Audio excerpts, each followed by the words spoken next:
अस्सलामुअलैकुम, मैं हूं लाइबा मिर्जा और आप देख रहे हैं पाक कवरेज टीवी।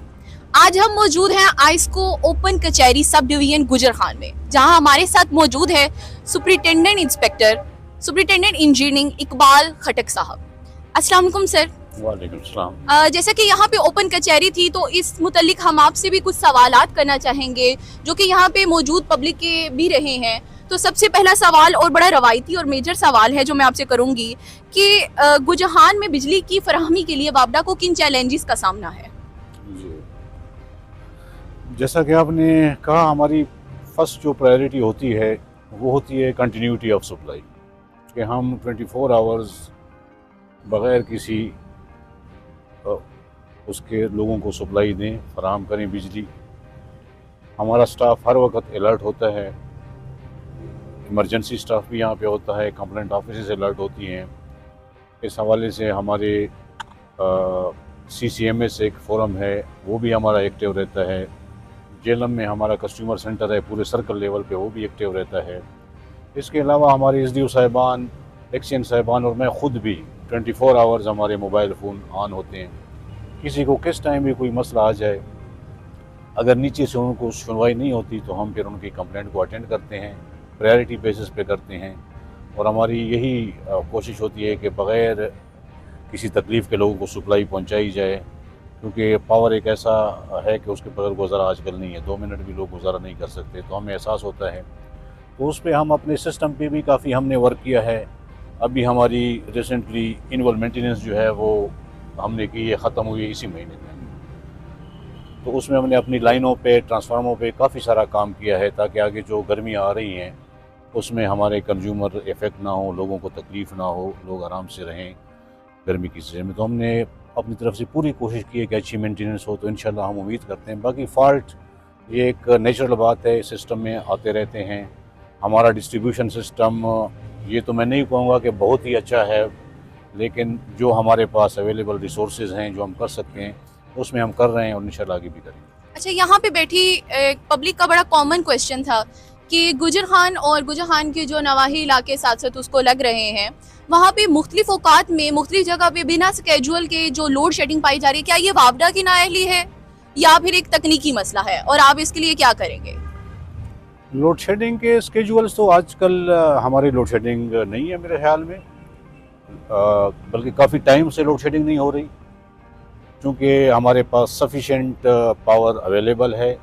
वो तब होता है जब हमारे पास कोई शॉर्ट फॉल आता है जनरेशन में पीछे से, तो फिर वो मसला बन जाता है। हाँ, ये दिसंबर और जनवरी के फर्स्ट वीक में कोई मसला था जनरेशन का, हमारा तरबेला साइड पे जनरेशन शॉर्ट फॉल था। उसमें हमने लोड शेडिंग का एक शेड्यूल था, 6 घंटे और 8 घंटे का रूरल और अर्बन एरिया का, बल्कि मेरे ख्याल में सारा एक ही था। तो बाकी तो कहीं भी लोड शेडिंग ऐसी नहीं हो रही। अगर वैसे कहीं फॉल्ट की वजह से लाइन बंद है या और लाइन बंद है, वो मैं कुछ नहीं कह सकता। फॉल्ट आते रहते हैं, कहीं इमरजेंसी हमारे परमिट टू वर्क भी चलते हैं, कहीं कहीं ट्रांसफार्मर लाइन पे डैमेज हो गया किसी का, उसके लिए भी हम फिर सेफ्टी पर्पज़ के लिए पूरी लाइन बंद कर देते हैं। बाकी शेड्यूल लोड शेडिंग कहीं पे आजकल नहीं हो रही। अब जैसे रमज़ान की आमद है, कल से रमज़ान आ रहा है, तो सप्लाई ऑफ कंटिन्यूटी के लिए आपका क्या स्केजुअल है इसके लिए? रमज़ान में हमारी ये प्रायोरिटी है कि इंशाल्लाह हम 24 आवर्स लोगों को सप्लाई दें, लोगों को तकलीफ़ ना हो। उसके लिए हमने अरेंजमेंट्स ये की हैं कि हमारे रीजनल लेवल पे, अगर मैं आइस्को की बात करूं, तो हमारा डिस्ट्रीब्यूशन कंट्रोल सेंटर इस्लामाबाद है, उसको फुली ऑपरेशनल तो है, लेकिन उसमें चीफ़ लेवल के लोगों की ड्यूटियाँ लगाई गई। हर रोज़ एक चीफ़ इंजीनियर वहाँ पे बैठेगा 4:30 से रात 10 बजे तक, और फिर शहरी के वक्त 4 से सुबह की अजान तक। तो वो कंटिन्यूटी ऑफ सप्लाई को देखेंगे, ताकि लोगों को सहरी और अफ्तारी में कोई तकलीफ़ ना हो। इसके अलावा हमने सर्कल लेवल पे और हर एक सर्कल में, सिर्फ हमारे जेलम सर्कल नहीं बल्कि हर एक सर्कल में कंट्रोल रूम कायम किया गया है, जिसमें मैं ख़ुद, उसके अलावा एक्सीएन और एक SDO रोज़ाना ड्यूटी देंगे इन्हीं टाइमिंग में जो मैंने पहले मेंशन किया, यानी 4 से लेकर 10 बजे तक अफ्तारी के लिए। उसमें तरावी का टाइम भी आएगा, ताकि तरावी में भी लोगों को तकलीफ़ ना हो, बिजली ना जाए, अफ्तारी में भी ना हो। और फिर 4 बजे इंशाल्लाह दोबारा हम शहरी की टाइम भी बैठेंगे वहाँ पे कंट्रोल रूम्स में, ताकि किसी भी, इवन अगर कहाँ पे कोई सिंगल ट्रांसफार्मर भी बंद है तो वो भी हम देख सकें। और उसके लिए हमने स्पेयर ट्रॉलीज़ हर सब डिवीज़न में ठीक हालत में हैं, जो ख़राब थी ठीक कर दी हैं। जैसे यहाँ पे 5-6 ट्रॉलीज़ हर एक सब डिवीज़न में हमारी अवेलेबल हैं।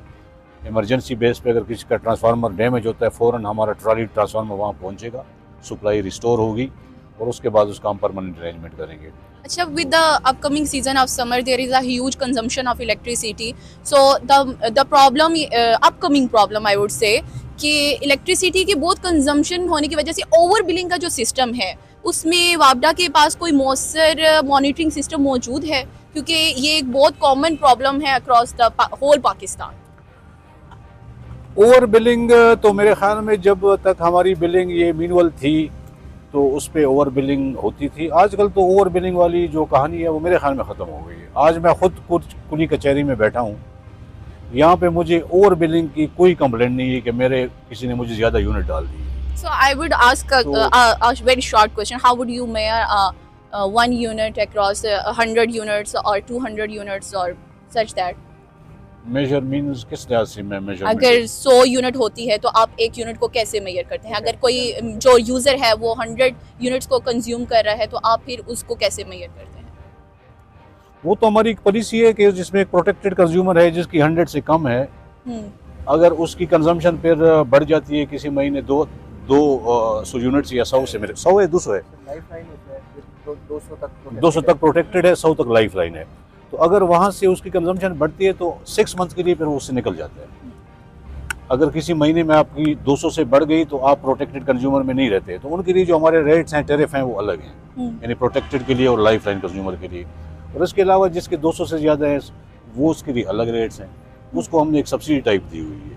At the very end of my short questions that I asked, तो आप गुजरान की आवाम को बिजली की जिम्मेदाराना इस्तेमाल के लिए क्या पैगाम देना चाहेंगे? हाँ, उस लिहाज से मैंने अपनी इब्तदाई जब पूरी कचहरी हमने स्टार्ट की, मैंने थोड़ी सी बातें की इन कंज्यूमर से।